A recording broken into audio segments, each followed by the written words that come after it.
ओम सभी को नमस्ते। मंत्रोच्चारण। ओम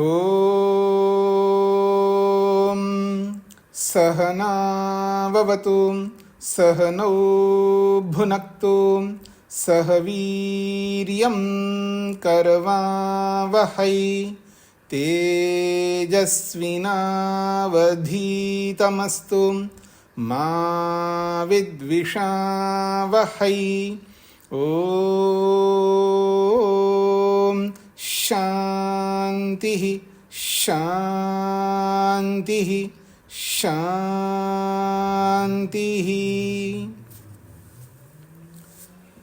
शतपथ ब्राह्मण की कक्षा संख्या 95 है। दूसरे कांड के प्रथम अध्याय के 2 ब्राह्मण पूरे किए हैं। आज तीसरा ब्राह्मण प्रारंभ होना है। पृष्ठ संख्या है 385। दूसरे ब्राह्मण में नक्षत्रों के आधार पर अग्न्याधान करने की बात कही है। अब यहाँ तीसरे ब्राह्मण में ऋतुओं को, पक्षों को और दिन को ध्यान में रख करके देव और पितरों के बीच का अंतर बताना चाह रहे हैं।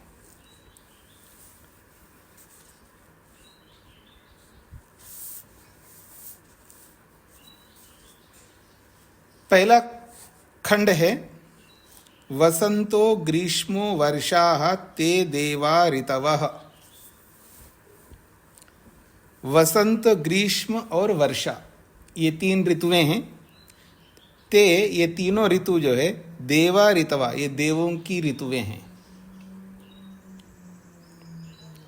शरद हेमंतः शिशिरः ते पितरः। और जो शरद, शिशिर और हेमंत है ये पितरों के ऋतुएं हैं। यानी 6 ऋतुएं हैं। तो प्रारंभ के 3 ऋतु वसंत से प्रारंभ होता है। वसंत, ग्रीष्म, वर्षा ये देवों की ऋतुएं हैं। और शरद, हेमंत और शिशिर जो है ये पितरों के लिए कहा, ये पितरों की ऋतुएं हैं। फिर कहा है या एव आपूर्यते अर्धमास स देवाः। जो अर्धमास अर्थात मास का जो प्रारंभ का अर्धमास है, प्रारंभ का 15 दिन है। और ये कैसे होते हैं? आपूर्यते, ये जो है इसमें सूर्य का वर्धन हो, अपने चंद्रमा का वर्धन होता है। आपूर्यमान पक्ष कहते हैं, शुक्ल पक्ष, बढ़ने वाला पक्ष। तो यह एव आपूर्यते अर्धमासा, जो बढ़ने वाला पक्ष है अर्थात शुक्ल पक्ष, सदेवा, और वो शुक्ल पक्ष देवों का है। यो अपक्षीयते स पितरः। और जो बाद वाला जो 15 दिन है जिसमें चंद्रमा घटता है, जिसमें चंद्रमा का घटता, यही कह सकते, चंद्रमा कम होता जाता है, तो इसको अपक्षय काल कहते हैं। तो यह अपक्षीयते, जो घटने का अर्धमास है, स पितरा, वो पितरों का है। अहरेव देवाः रात्रि पितरा। आप ऐसा भी कह सकते हैं, दिन देवों का है और रात जो है पितरों का है।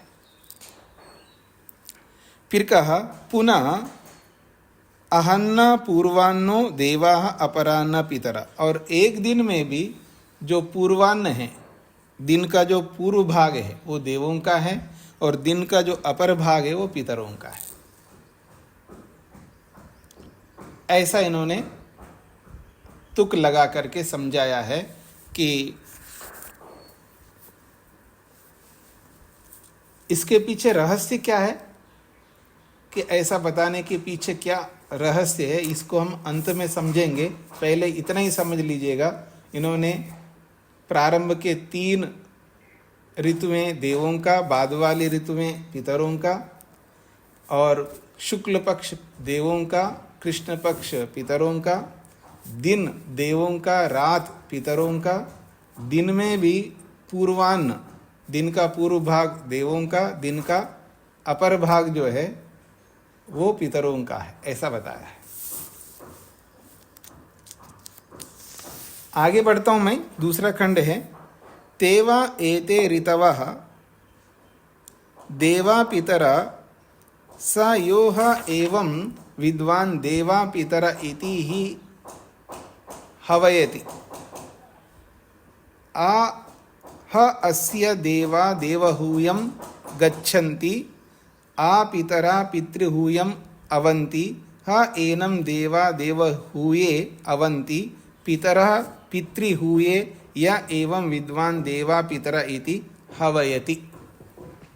मधु जी को क्या कहना है? नमस्ते आचार्य स्वामी जी। पितर से जो अर्थ लिया जाता है यूजुअली वही है, यहाँ पे कुछ और अर्थ है। क्या अर्थ लिया जाता है पितर का? जो हमारे विद्वान हैं, जो हमें गाइड करते हैं, जो बड़े बड़े लोग हैं, नहीं, जो जीवित हैं, जो जीवित नहीं भी हैं वो। नहीं, पितर शब्द के बहुत सारे अर्थ होते हैं। जीवितों को भी पितर कहते हैं, मरे हुए को पितर कहो या ना को कोई फर्क नहीं पड़ता, वो तो है ही नहीं, उनको क्या कहें, कुछ भी कह सकते आप। जीवितों को ही पितर कहते हैं। देव और पितर जीवितों को भी कहते हैं। और देव दो प्रकार के होते हैं, एक तो मनुष्य भी होते हैं देव, और एक जड़ पदार्थ भी होते हैं देव, वो एक अलग प्रक्रिया है। पर पितर और देव का अंतर जब मनुष्य में करेंगे तो जो सजग रहता है हमेशा वो देव होता है, जो हमेशा सजग नहीं रहता वो पितर होता है। ये एक अर्थ, ऐसे अनेक अर्थ होते हैं पितर के। जी, अभी अंत में इस ब्राह्मण के अंत में आएगा, तब आपको स्पष्ट हो जाएगा। अब यहां पर जो बात कही जा रही है, तेवा एते ऋतवा, वे ये जो ऋतुएं हैं ये कैसी हैं ऋतुएं? देवाः पितरः, ये देव और पितर के रूप में हैं। अर्थात ऋतुएं ही देव और पितरों की है, अर्थात जितनी भी ऋतुएं हैं ये देव और पितरों के ही हैं। फिर कहा है स यो ह एवं विद्वान देवा पितरा इति हवयति, जो मनुष्य देवों और पितरों के इस रहस्य को समझकर देवों और पितरों को हवयति बुलाता है। स यो ह एवं विद्वान देवा पितर इति हवयति, जो मनुष्य ऋतुओं से युक्त देवों और पितरों के इस रहस्य को समझ करके देवों और पितरों को हवयति अर्थात बुलाता है।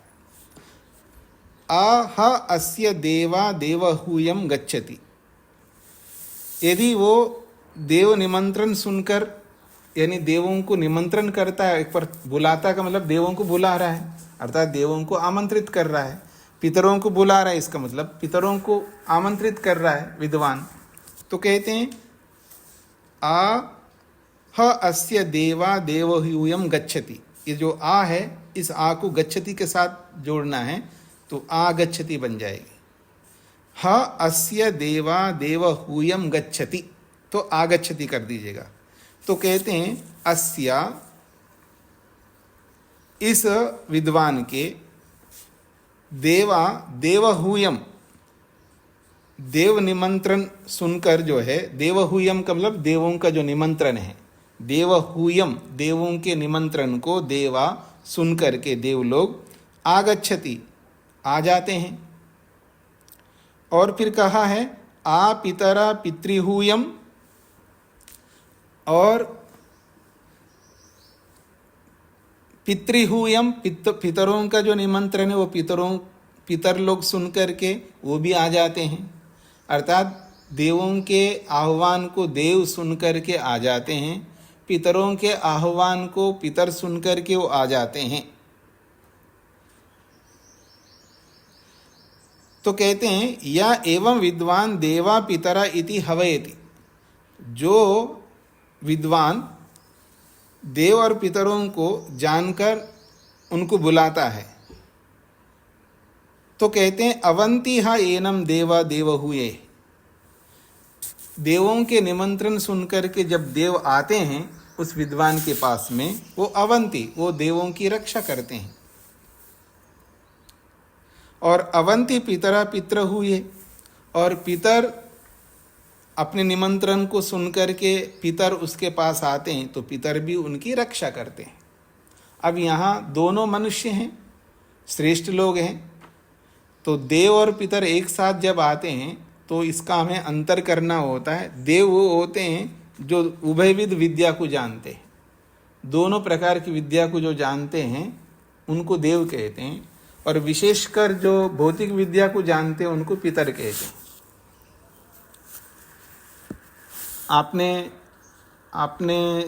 आपने कहा, मैं आप में से जो लोग भी रोज हवन करते हो उसमें एक मंत्र आता है, याम मेधाम देवगणाः पितरश्चोपासते तया मामद्य मेधयाग्ने मेधावीनम कुरु। तो वहाँ देव और पितर की जो व्याख्या है स्वामी दयानंद सरस्वती जी ने बहुत अच्छी की है। तो देव वो होते हैं जो दो प्रकार की विद्याओं को जानते हैं, आध्यात्मिक विद्या को भी जानते हैं, भौतिक विद्या को भी जानते हैं, वो देव होते हैं। और जो केवल भौतिक विद्या को विशेष रूप से जानते हैं, आध्यात्मिक विद्या को बहुत कम जानते हैं, तो वो पितर कहलाते हैं। तो दोनों प्रकार के विद्वान आवश्यक है, पितर भी हमें चाहिए, देव भी हमें चाहिए। तो देव लोगों को बुलाओ या पितर लोगों को बुलाओ, दोनों ही हमारी रक्षा करते हैं, क्योंकि दोनों की हमें आवश्यकता है। दोनों प्रकार के लोग चाहिए हमें संसार में। केवल आध्यात्मिक गुरु ही चाहिए ऐसा नहीं है, और केवल भौतिक विद्या के गुरु ही चाहिए ऐसा नहीं है, दोनों चाहिए, दोनों प्रकार की विद्या चाहिए हमें। आगे बढ़ता हूं जी मैं। तीसरा खंड, सा यत्र उदंग आवर्तते देवेषु तर्री भवति देवाः तर्री अभिगोपायति अथ यत्र दक्षिणा वर्तते। अच्छा, तो कहते हैं स यत्र उदंग आवर्तते, कहते हैं यदि जहाँ वह सूर्य उदंग आवर्तते उत्तर गोलार्ध में चलता है, अर्थात उत्तर की ओर चलने लगता है, उत्तरायण को बताना चाह रहे हैं। जब सूर्य उत्तर की ओर चलता है, स यत्र उदंग आवर्तते, सह वह सूर्य जहाँ उदंग आवर्तते उत्तर की ओर चलने लगता है। कहते हैं देवेषु तर्री भवति, तो जब उत्तर की ओर चलने लगता है तो देवों में होता है वो, अर्थात देवों में रहता है। सूर्य जो है देवों के अनुकूल रहता है एक प्रकार से। देवा तर्री अभिगोपायति, और देवों की वो रक्षा भी करता है सूर्य। जब उत्तर की ओर चलने लगता है तो देव लोग उत्तरायण को पसंद करने वाले होते हैं, देव लोग उत्तरायण में रहते हैं। तो देव लोग जो है उत्तरायण में रहते हैं और उत्तर की ओर चलता है, तो सूर्य जो है एक प्रकार से देवों की रक्षा करता है। अभिगोपायति, देवों की वो रक्षा करता है। देवान तर्री अभिगोपायति, वो देवों की रक्षा करता है। अथ यत्र दक्षिणा वर्तते, जिस समय सूर्य दक्षिण की ओर चलने लगता है, अर्थात दक्षिणायन की ओर जाता है, पितृषु तर्री भवति, वो पितरों के साथ रहता है।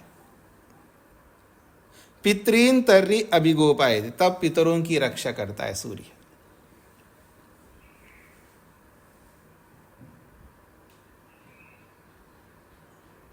स्पष्ट हो गए जी।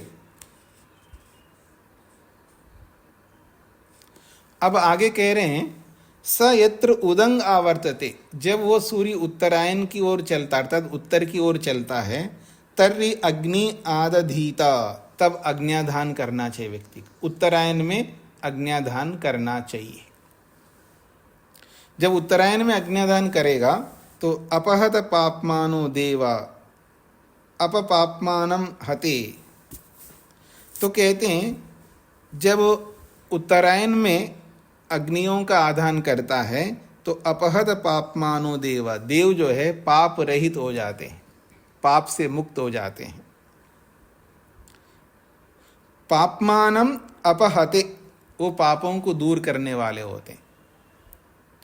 अप पापमानम हते आए ना, अप पापमानम हते, तो अप को हत के साथ में जोड़ना है, हते के साथ में। तो अप पापमानम हते अर्थात पापमानम अपहते, पाप को वो दूर कर लेते हैं, समाप्त करते हैं। अमृता देवा, देव जो होते हैं वो अमृता होते हैं, अमर होते हैं।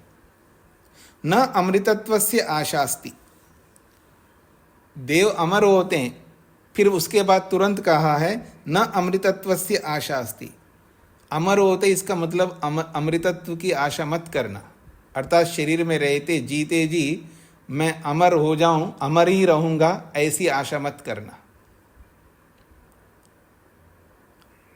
फिर क्या करना है?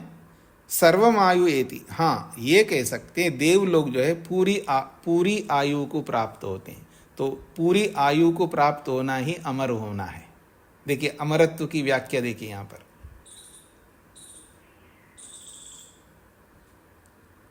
फिर मैं बोलता हूं अमृता देवा, देव अमृत होते हैं, अमर होते हैं।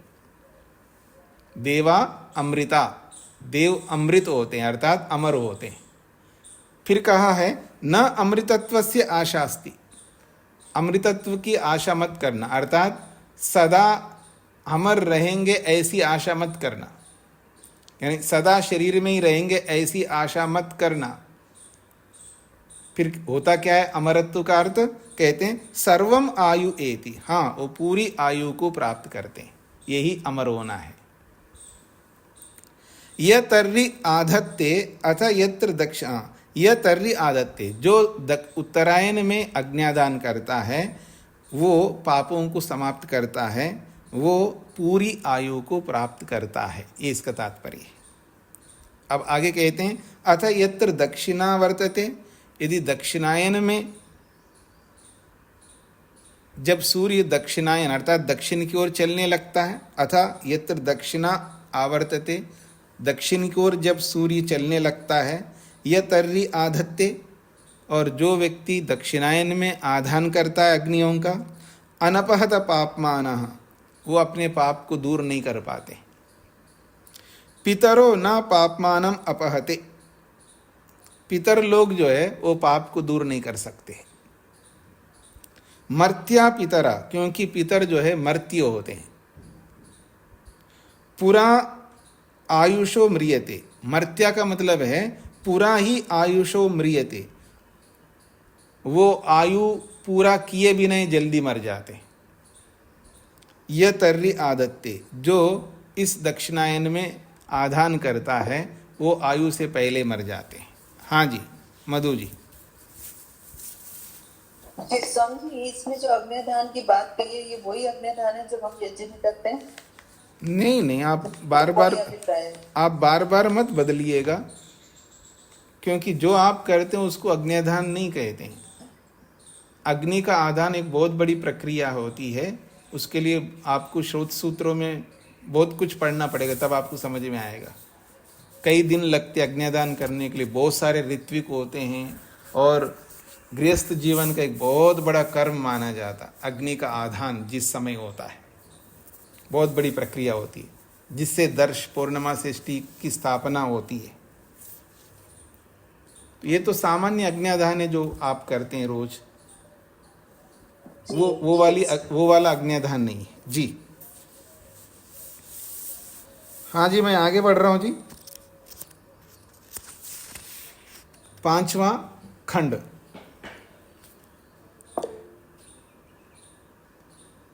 वेद प्रिया जी। स्वामी जी, हमने श्रोत सूत्र में पढ़ा था कि अग्न्याधान जब विवाह करते हैं तब अग्नि लेकर आते हैं और तब वो गारे पत्ते अग्नि स्थापित करते हैं, ये उसी अग्न्याधान की बात है ना? हाँ जी, हाँ जी। एक वो अग्न्याधान अलग होता है, वो तो होता ही है। फिर दर्शेष्टि पौर्णमा षष्ठी के लिए जब अग्न्याधान करते हैं, ये एक थोड़ा सा उससे अलग होता है। वो तो अग्नि की स्थापना होती है वहाँ पर, जैसे शादी होती है तब अग्नि की स्थापना करने के लिए वो भी एक अलग होता है।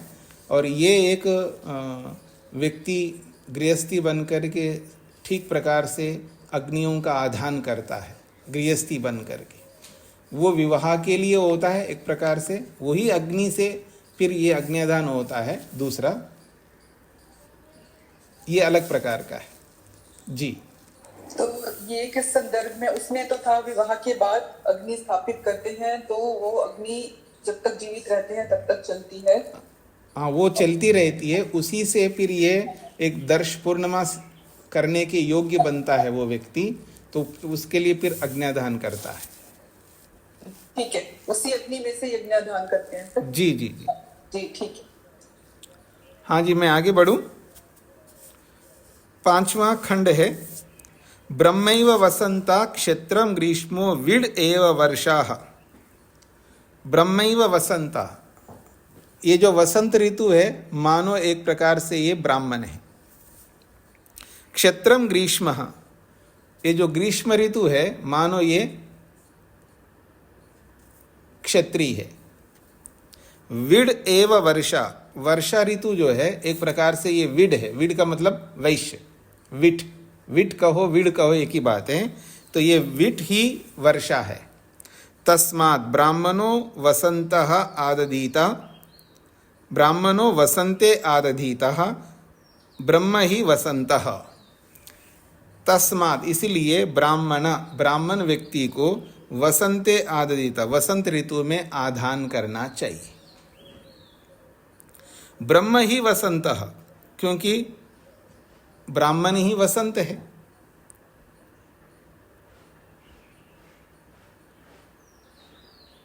तस्मात् ब्रह्म ही वसंता, ऐसा है, तस्मात् ब्रह्म ही वसंता, इसलिए वसंत ब्राह्मण होता है। फिर कहा क्षत्रियो ग्रीष्म आदधीता, और क्षत्रिय जो है ग्रीष्म में आदधीता, ग्रीष्म ऋतु में आधान करे। क्षेत्रम ही ग्रीष्म तस्मात्, तस्मात् क्षेत्रम ग्रीष्म, इसलिए ग्रीष्म ही क्षत्रिय है। वैश्यो वर्षा सु आदधीता, और वैश्य जो है वर्षा ऋतु में आधान करे। विड ही वर्षा, क्योंकि वर्षा ही वैश्य होता है। ये तो अंतर रखने के लिए जी, ब्राह्मण जब आधान करता है तो अब यहाँ देखिए, यहाँ से आपको वेद प्रिया जी स्पष्ट हो जाएगा, क्योंकि ब्राह्मण क्षत्रिय वैश्य जो है ये एक प्रकार से विवाह होने के बाद ही पूर्णतर निर्धारण होता है, अर्थात विवाह के समय निर्धारण होता ही है, उसके बाद फिर ये आदान होता है। और विवाह होने से पहले वो ब्रह्मचारी होता है, तो ब्रह्मचारी किसी भी वर्ण में नहीं आता है। जब समावर्तन होता है तब निर्धारण होता है ये ब्राह्मण बन रहा है या क्षत्रिय बन रहा है, वैश्य बन रहा है जी। तो आगे बढ़ता हूं, 6ठा खंड है, स यह कामयेत ब्रह्मवर्चसी स्याम इति। स यह कामयेत, वह कोई व्यक्ति, कोई भी व्यक्ति ये कामना करे कि ब्रह्मवर्चसी स्याम, मैं ब्रह्मवर्चस्व को प्राप्त करूं, ब्रह्मवर्चस्व को प्राप्त करूं, ऐसी कोई कामना करता है, तो ऐसे व्यक्ति को, ब्रह्मवर्चस्व की कामना वाले व्यक्ति को वसंते स आदधीता, वो वसंत ऋतु में अग्न्याधान करे। ब्रह्म वै वसंतः, क्योंकि वसंत ब्रह्म होता है या ब्राह्मण होता है। ब्रह्मवर्चसी एव भवति, इसलिए वो वसंत ऋतु में आधान करने वाला ब्रह्मवर्चस्व को प्राप्त कर लेता है, ये इसका तात्पर्य है।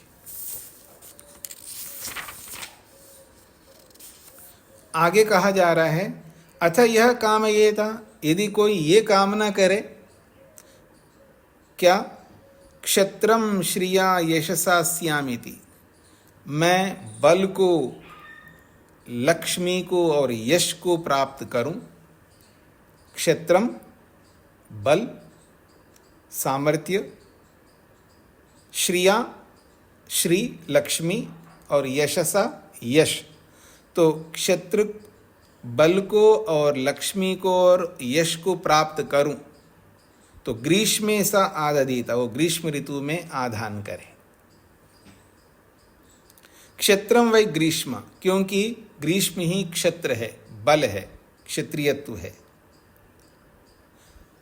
क्षेत्रम ह एव श्रिया यशसा भवति, ऐसा आधान करने वाला व्यक्ति, अर्थात ग्रीष्म में आदान करने वाला व्यक्ति, वो बल को, श्री को और यश को अवश्य प्राप्त कर लेता है, इसका तात्पर्य। फिर आगे कहा जा रहा है, अथ यह काम ये था, यदि कोई व्यक्ति ऐसी कामना करे, क्या, बहु प्रजया पशुभिः स्यामिति, मैं बहुत सारी प्रजा और बहुत सारे पशुओं से युक्त हो जाऊं। वर्षासु स आदधीता, वो वर्षा ऋतु में आधान करे। विड वै वर्षा, क्योंकि ये जो वर्षा है वो वैश्य होता है। अन्नम विशो बहु अ एव प्रजया पशुभि भवति, जो व्यक्ति वर्षा में आधान करता है वो अन्न को प्राप्त करता है। अन्नम विषः, एक प्रकार से वो वैश्य बराबर अन्न है। बहुहा एव प्रजया पशुभिर्भवति, वो बहुत सारी प्रजा और बहुत सारे पशुओं से वो युक्त होता है। यह एवं विद्वान वर्षासु आदत्ते, जो विद्वान वर्षा काल में आधान करता है वो निश्चित रूप से बहुत सारी प्रजा को और बहुत सारे पशुओं को प्राप्त होता है। अब यहाँ बहुत सारी प्रजा का मतलब एक होता है संतान भी प्रजा होती है, और एक होता है उसके कर्मकर, उसके पास में काम करने वाले लोग बहुत होते हैं, वो भी उसकी प्रजा होती है। तो संतान की तरह मतलब बिजनेस करने वाला व्यक्ति, ये सब सुन लीजिएगा जो भी बिजनेस करते हैं आप में से, जिन लोगों के साथ बिजनेस, जिन लोगों के बल पर, जिनके कंधों में, जिनके सिर पर रख कर के आप सब बिजनेस करते हो, उनको फैमिली की तरह रखना होता है, उनको भी शेयर्स देना चाहिए। हाँ, सारे शेयर्स अपने पास रख को उनको थोड़ा बहुत डाल दो, ऐसा नहीं। हाँ, थोड़ा सा ज़्यादा रख लो, कोई बात नहीं, पर उनको भी शेयर्स मिलना चाहिए, वो भी एहसास करे मैं भी इस कंपनी का मालिक हूँ। कोई कोई करता है, कोई कोई रेयर में करता है ऐसा, आपने सुना भी होगा समाचारों में। उसने कंपनी के इतने सारे शेयर्स जो अपने कर्मकरों को बांट दिया, सब मालिक बन गए। सुना होगा आप लोगों ने, बस सुनते जरूर है, करते नहीं। हाँ जी, आगे बढ़ रहा हूँ जी मैं।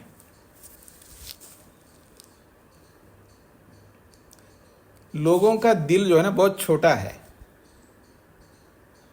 लोगों का जो हृदय है बहुत छोटा होता है, संकुचित होता जा रहा है। मधु जी को क्या कहना है? स्वामी जी, मुझे ये कहना है कि माना ये अग्न्याधान विशेष तरह का है, तो क्या ये कभी कभी जैसे बताया कि वर्षा वसंत ऋतु में ब्राह्मणों को करना चाहिए, तो उनके लिए भी ये नहीं कि लगातार रेगुलरली करना उनको? क्या अग्न्याधान ये इसमें कहा ना जी कि ब्राह्मण वसंत ऋतु में करे और क्षत्रिय हाँ करे बाद में, तो क्या उनको लगातार, जैसे हमें तो महर्षि दयानंद ने यह आदेश दिया कि दोनों समय यज्ञ करना चाहिए, तो क्या उनके लिए ये चीज नहीं है? देखिए, आप फिर वापस वहीं जा रहे स्टार्टिंग में। ये सारी समस्या आपकी ये है कि आपने श्रोत सूत्र नहीं पढ़ा है। नहीं, मैं इसको वहीं लेके देख रही हूँ। नहीं, हमें छोड़ दीजिए, उनके लिए आप क्या पूछना क्या चाहते हैं?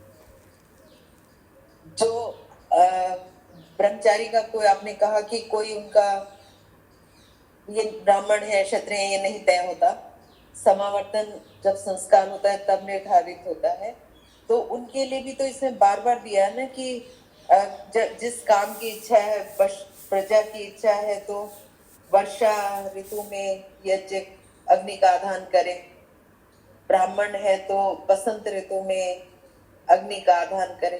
तो इससे तो ऋतुएं निश्चित होगी ना कि वो इतने समय में करे, वो इतने समय में करे। क्या उनको लगातार यज्ञ करने का, अग्निदान का उपदेश नहीं है? ये कहना चाहते। नहीं, यज्ञ तो करते रहेंगे ना, यज्ञ तो हमेशा करेंगे। वो जो अग्न्यादान एक बार करता है, अग्न्यादान एक बार करता है, अब अग्नि स्थापित हो चुकी है, उसके बाद उसी अग्नि में 5 यज्ञ रोज करता है। वो जो अग्न्यादान करता है ना, वो 5 यज्ञ रोज करता है, दोनों समय करता है। फिर हर अमावस्या को, हर पूर्णिमा को यज्ञ करता है, ऋत्विकों को बुला करके, जितने ऋत्विक हो सकते सबको बुला करके करता है। फिर चातुर्मास्यष्टि करता है, ऐसे बहुत सारे करता है वो। तो इसलिए आजकल के लोगों के ऊपर ये लागू नहीं हो रहा है जी। हाँ जी, मैं आगे बढ़ रहा हूँ जी। अब जो अभी हमने पढ़ा है कि वसंत, ग्रीष्म, वर्षा देवों का है, शरद, हेमंत, शिशिर पितरों का है, शुक्ल पक्ष जो है देवों का है, कृष्ण पक्ष पितरों का है, ठीक है। प्रातःकाल यानी दिन जो है देवों का है, रात्रि जो है पितरों का है। दिन में भी दिन का पूर्व भाग देवों का है, दिन का उत्तर भाग पितरों का है। उत्तरायण में करें तो पाप नष्ट करता है, और दक्षिणायन में करें तो पाप नष्ट नहीं होते। इतनी सारी बातें आपने सुनी। क्या वास्तव में ऐसा कुछ होता है जैसा बताया जा रहा है? अब वो स्वयं बताना चाह रहे हैं, इन सब का मतलब बता रहे हैं। अंत में खंड 9 है, तेवा एते ऋतवा उभये एव अपहत पाप्मानः सूर्य एव एषां पाप्मनो अपहन्तः। कहते हैं तेवा एते ऋतवा, ये जितने भी ऋतुएं हैं, उभये, उभये का मतलब है दोनों के, देव हो या पितर है। उभये एव अपहत पाप्मानः, दोनों के पापों को नष्ट करने वाले हैं। सूर्य, ये जो सूर्य है, ये सूर्य दोनों के, देवों के हो या पितरों के हो, दोनों के पापों को नष्ट करने वाला सूर्य है। सूर्य एव एषां पाप्मनो अपहंता, सूर्य ही इन सब के पापों को दूर करने वाला होता है, चाहे वो देव हो या पितर हो। उद्यन एव एषां उभयेषां पाप्मानम अपहंति, स्पष्ट शब्दों में कहा है। उद्यन, उदय होता हुआ सूर्य, एषां उभयेषां, इन दोनों के, देव और पितर, इन दोनों के पाप्मानम अपहंति, पापों को दूर करने वाला होता है सूर्य। तस्मात्, इसीलिए, यदेव एनम कदाच यज्ञ उपनमेत, यदेव एनम कदाचन यज्ञ उपनमेत, जब कभी इस यजमान के दिल में यज्ञ उपनमेत, यज्ञ आकर के स्थान ले ले, अत अग्नीन आदधीता, तभी अग्नियों का आधान करना चाहिए। इसके लिए ये नहीं देखना कि ये वसंत है, ये ग्रीष्म है, ये वर्षा है, ये कौन सी ऋतु है, ये नहीं देखना है। जब भी आपके मन में यज्ञ करने का मन, यानी यज्ञ करने का विचार आ जाए, यानी अग्नि का आधान करने का विचार आ जाए, तभी अग्नियों का आधान करना चाहिए। न श्व उपासीता, हाँ जी, अभी समय नहीं है, अभी उत्तरायण आया नहीं है, अभी शुक्ल पक्ष आया नहीं है, ऐसे अब आया नहीं, अब देखूंगा, अभी समय नहीं है, कल के लिए टालना नहीं चाहिए। फिर देखूंगा जी, अभी शुभ दिन नहीं है, आज शनिवार है, आज तो सोमवार है, आज तो फलाना है, ऐसे प्रतीक्षा नहीं करना चाहिए। उत्तम कार्य के लिए कोई प्रतीक्षा नहीं करना चाहिए। उसके लिए कहा जा रहा है कि न श्वम उपासीता, कल करूँगा, फिर देखूंगा, ऐसा उसके पीछे नहीं बढ़ना चाहिए। कोई मनुष्यस्य श्वो वेदः, मनुष्य का कल किसने देखा? जो भी है आज है, वर्तमान में जियो। कल किसने देखा? वर्तमान में जियो, आज मन में आया कुछ अच्छा काम करने का, कर डालो बस। ये तो केवल परिस्थितियों के कारण से ऐसा होता है। कई बार कुछ ऐसी परिस्थितियां होती है वहाँ अनुकूलता नहीं होती है, वो एक अलग बात है। लेकिन आज अनुकूलता है, मन में अच्छी बात आई है अच्छा कर्म करने के लिए, आप कर सकते हो, कर डालो ना। ये इसका तात्पर्य है। कुछ स्पष्ट हो गया जी सभी को? इसलिए ये मत देखो ये उत्तरायण है तो बहुत अच्छा होगा, ये दक्षिणायन अच्छा नहीं होगा, ये शुक्ल पक्ष तो बहुत अच्छा है, शुक्ल पक्ष में ही करूँगा, अभी तो कृष्ण पक्ष चल रहा है, अभी तो उत्तरायण नहीं है, अभी तो दक्षिणायन चल रहा है। ये सब मत देखा करो। अच्छा काम करना है तो करो ना। काल हमेशा सुख देने वाला होता है, ये याद रखिए। काल बनाया भगवान ने सुख देने के लिए, कोई भी काल दुख नहीं देता। कोई भी काल दुख नहीं देता, अर्थात हर दिन, मतलब रोज समय ही तो है ना, काल ही तो है। काल दुख देने के लिए नहीं बनाया भगवान ने, काल सुख देने के लिए बनाया। इसलिए काल सुख ही देता है, दुख नहीं देता है। ये अलग बात है आप उस काल को दुखदाई बना रहे हो पाप करके। इसलिए काल तो काल होता है, कोई काल अच्छा कोई काल बुरा ऐसा नहीं होता है। उस काल को अच्छा बनाने वाले हम हैं और बुरा बनाने वाले हम हैं। इसलिए मुहूर्त मत देखो,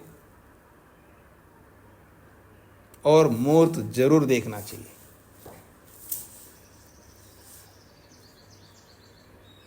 हाँ जी, क्या बोला है?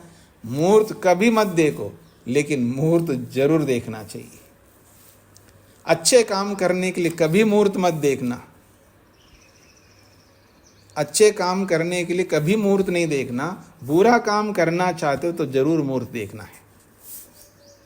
ये मुहूर्त नहीं है जी, आज अच्छा मुहूर्त नहीं है, अभी बुरा काम नहीं करना है मेरे को, तो बुरे कर्म करने के लिए मुहूर्त जरूर देखना चाहिए।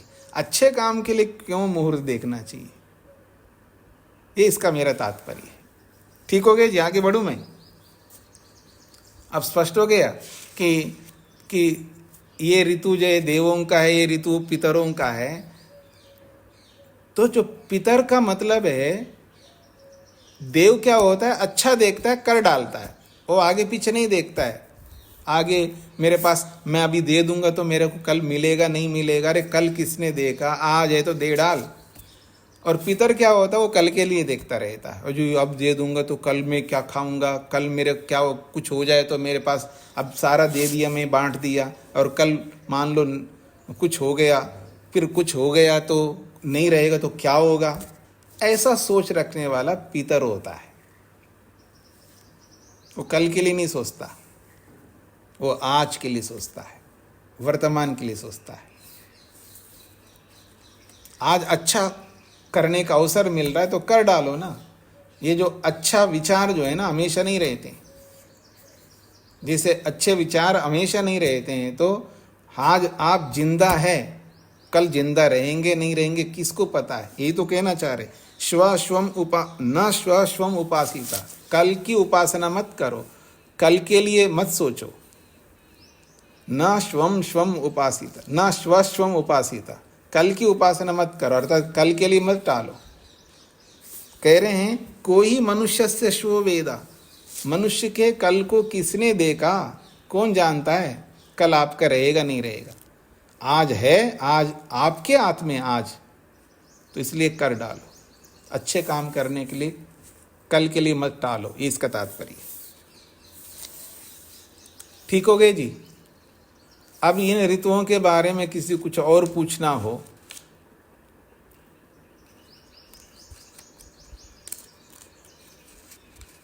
छह ऋतुओं के बारे में, शुक्ल पक्ष के बारे में, कृष्ण पक्ष के बारे में,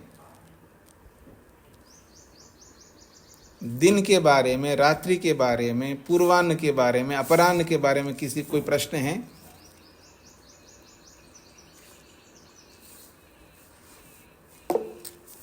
हाँ जी, चंद्रा जी।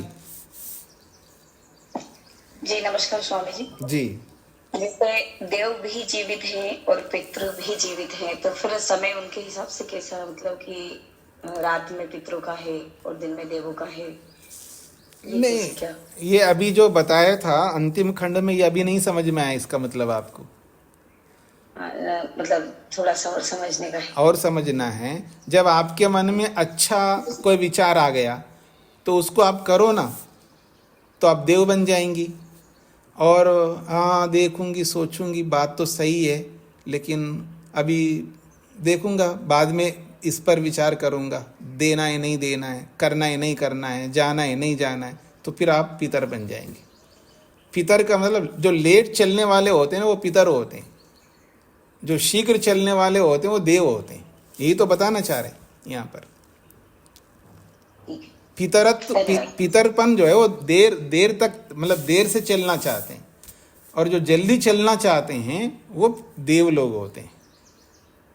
ये कहना चाह रहे हैं। वसंत ऋतु पहला है, पहली ऋतु है वसंत ऋतु, दूसरे भी है, तीसरी भी है, और आप उसको टालते हैं। 3 ऋतुओं को टाल करके आप चौथी ऋतु में जा रहे हो, 5वीं ऋतु में जा रहे हो, 6ठी ऋतु में जा रहे हो, इतना लेट चलना चाहते हो। ये सोच पितरों का होता है। ऐसे ही दिन जो है वो देवों का होता है, रात जो है पितरों का होता है। तो ये जो प्रारंभ और देर जो है, ये हमारे कर्मों को ध्यान में रख करके हो रहा है कि अच्छा कर्म है तो तुरंत कर डालो ना, उसको आगे पीछे क्यों देखना चाहते। फिर भी देखना चाहता है आदमी तो पितर बन जाएगा। पितर ही तो ऐसे देखते हैं जी, और जी अभी बच्चे होते हैं ना, बच्चे, अब बच्चों के लिए एक फ्लैट लेके रखना है, बच्चों के लिए इतना एक मकान खरीदना है, और उसके लिए ज़मीन लेना है, उसके लिए एफडियाँ बनानी है। ये पितर सोच है। अरे वर्तमान को सुधारो ना, वर्तमान ऐसा बना दो, उनका जीवन का निर्माण करो, उसके जीवन के निर्माण में लगा दो, अपने आप को झोंक दो। निर्माण हो गए तो वो अपने आप कर डालेगा ना। उसके लिए आप जोड़ना चाहते हो, निर्माण में बुद्धि नहीं लग रही है आदमी का, उसका निर्माण में बुद्धि नहीं लगती है, वो उन चीज़ों में बुद्धि लगती है, उसके भविष्य के लिए बुद्धि लगती है। वर्तमान में बुद्धि नहीं लग रही है, भविष्य के लिए बुद्धि लगती है। यही सारा सोच लेकर के चलते हैं लोग। अगर आपने एक पैसा भविष्य के लिए नहीं रखा, बेटे के लिए, बेटी के लिए, लेकिन निर्माण ऐसा कर दिया है, तो इसमें कौन सा घाटा है? निर्माण इतना जबरदस्त किया है आपने, माँ बाप बन करके इतना अच्छा निर्माण किया, अपने आप वो खड़ा कर देगा ना जो भी उसको चाहिए। क्योंकि निर्माण जिसका होता है वो सब कुछ कर लेगा, और जिसका निर्माण किए भी ना, उसके लिए आपने संपत्ति जोड़ के रख दिया, वो बर्बाद करेगा, खुद डूबेगा, दूसरों को डुबाएगा। ये है सोच यहाँ का, देवत्व का और पितरत्व का, इस तरह का सोच होता है। अब आपको समझ में आ गया होगा। बहुत बहुत धन्यवाद सर जी। अब धन्यवाद सोच के लिए देना, मेरे को मत देना, और उस सोच को अपना लेना। देखते हैं कितना अपनाएंगे। हाँ जी, अल्पना जी। नमस्ते स्वामी जी। जी जी स्वामी जी, जो ये हम इसमें पढ़ रहे हैं कि वसंत ग्रीष्म और वर्षा जी, इसको हम आयुर्वेद की दृष्टि से देखते हैं तो आदान काल में लेते हैं और बाकी को विसर्ग में लेते हैं। बिल्कुल बिल्कुल। वहां पर अलग तरह से है कि विसर्ग काल को श्रेष्ठ कहा है कि आपका शारीरिक बल बढ़ता है और इसमें क्रमशः कम होता जाता है। यहाँ पर हम उत्तरायण और दक्षिणायन को इस रूप में देख रहे हैं कि उत्तरायण वाली स्थिति ज्यादा अच्छी है। नहीं, यहाँ पर इन्होंने जो सोच रखा है ना, ये जैसा मैंने बोला वो है, और आप आयुर्वेद के हिसाब से जो बोल रहे हो वो सही है। वो अलग है, वो शरीर को ध्यान में रख करके वो व्याख्या है जो आप बता रहे हो। ये शरीर को ध्यान में रख करके नहीं, ये कर्म को ध्यान में रख करके व्याख्या है। बहुत अंतर है ना। शरीर एक अलग स्थिति है, शरीर की दृष्टि से तो ठीक है कि आदान और विसर्ग काल जो है तो वो बिल्कुल सही है जो आयुर्वेद के हिसाब से पर यहाँ पर कर्म को मुख्य रखा जा रहा है कि कर्म आपको करना है, अच्छा कर्म करना है, तो उसके लिए प्रतीक्षा में नहीं डालो अच्छे कर्म को तुरंत कर डालो। और जो आगे पीछे देख करके करता है तो वो पितरत्व है उसके अंदर, अर्थात वो वर्तमान में नहीं है, वो कल में जीता, अर्थात आने वाले कल को देख रहा है, वो वर्तमान को नहीं देख रहा, आने वाले कल को देख रहा है, और आने वाला कल आएगा नहीं आएगा उसको पता नहीं। इसलिए कर्म को देख करके अद्यैव कुरु यच्छ्रेयो ना कालोत्यगादयम्, मतलब आज जो कुछ करना आज ही कर लो, काल आपकी प्रतीक्षा नहीं करता। ये इसका सोच है जी। हाँ जी स्वामी। वेद प्रिया जी को क्या कहना है जी?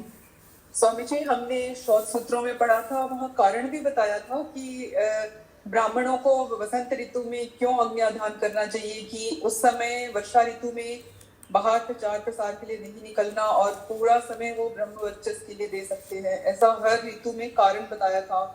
जैसे वैश्य हैं वो वर्षा ऋतु में खेती करके अच्छे धन कमा सकते हैं, अग्न्याधान करते हुए कर्म भी साथ करने का बताया था जी। तो वो ऋतु उनके हिसाब से बताई थी कि कौन सी ऋतु में कौन से वर्ण के लिए अनुकूलता रहती है कि वो समृद्धि को प्राप्त करें या ब्रह्मवर्चस्व को प्राप्त करें। जी जी जी।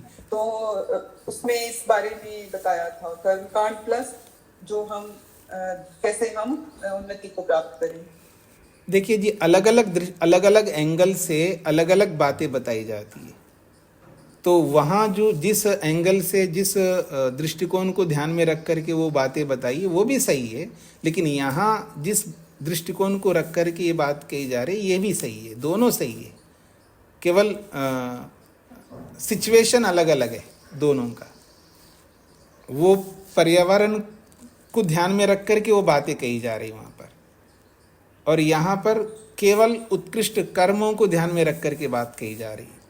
क्योंकि देवत्व और पितरत्व जब लाए यहाँ पर, तो यहाँ ज्ञान को ध्यान में रखा जा रहा है, तत्वज्ञान को ध्यान में रखा जा रहा है, और जिसके पास जितना ज़्यादा तत्वज्ञान होता है उतना ही उत्कृष्ट कर्म करता है यहाँ पर, और जिसके पास जितना कम तत्वज्ञान होता है वो उतना ही कम स्तर का कर्म करता है व्यक्ति।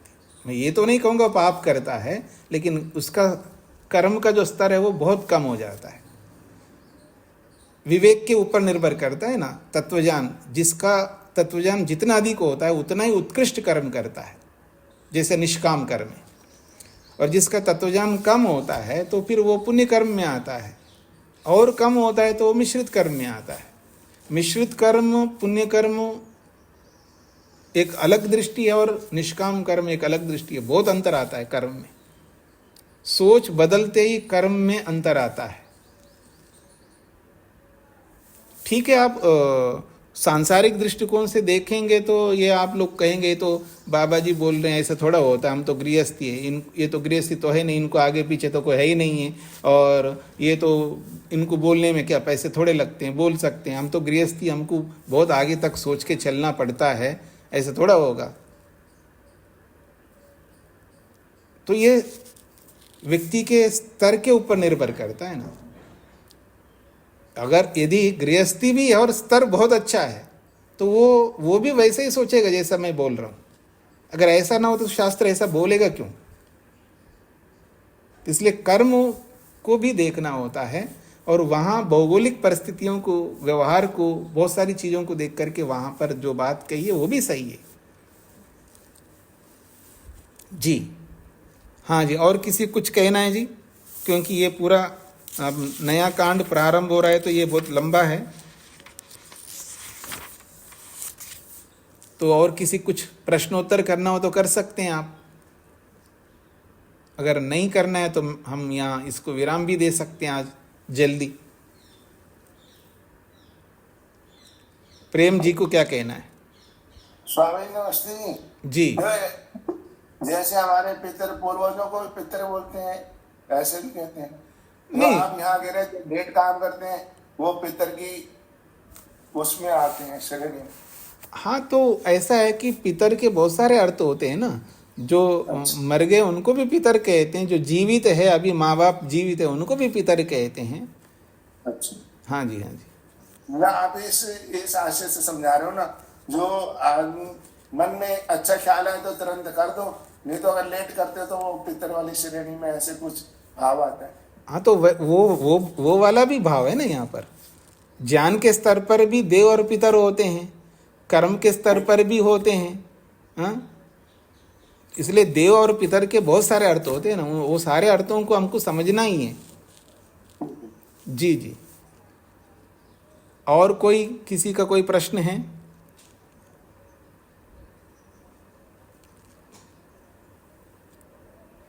तो फिर मैं आज इतना ही रखता हूँ, शीघ्र समाप्त करता हूँ।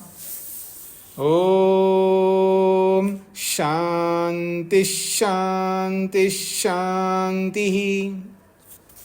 सबको नमस्ते जी।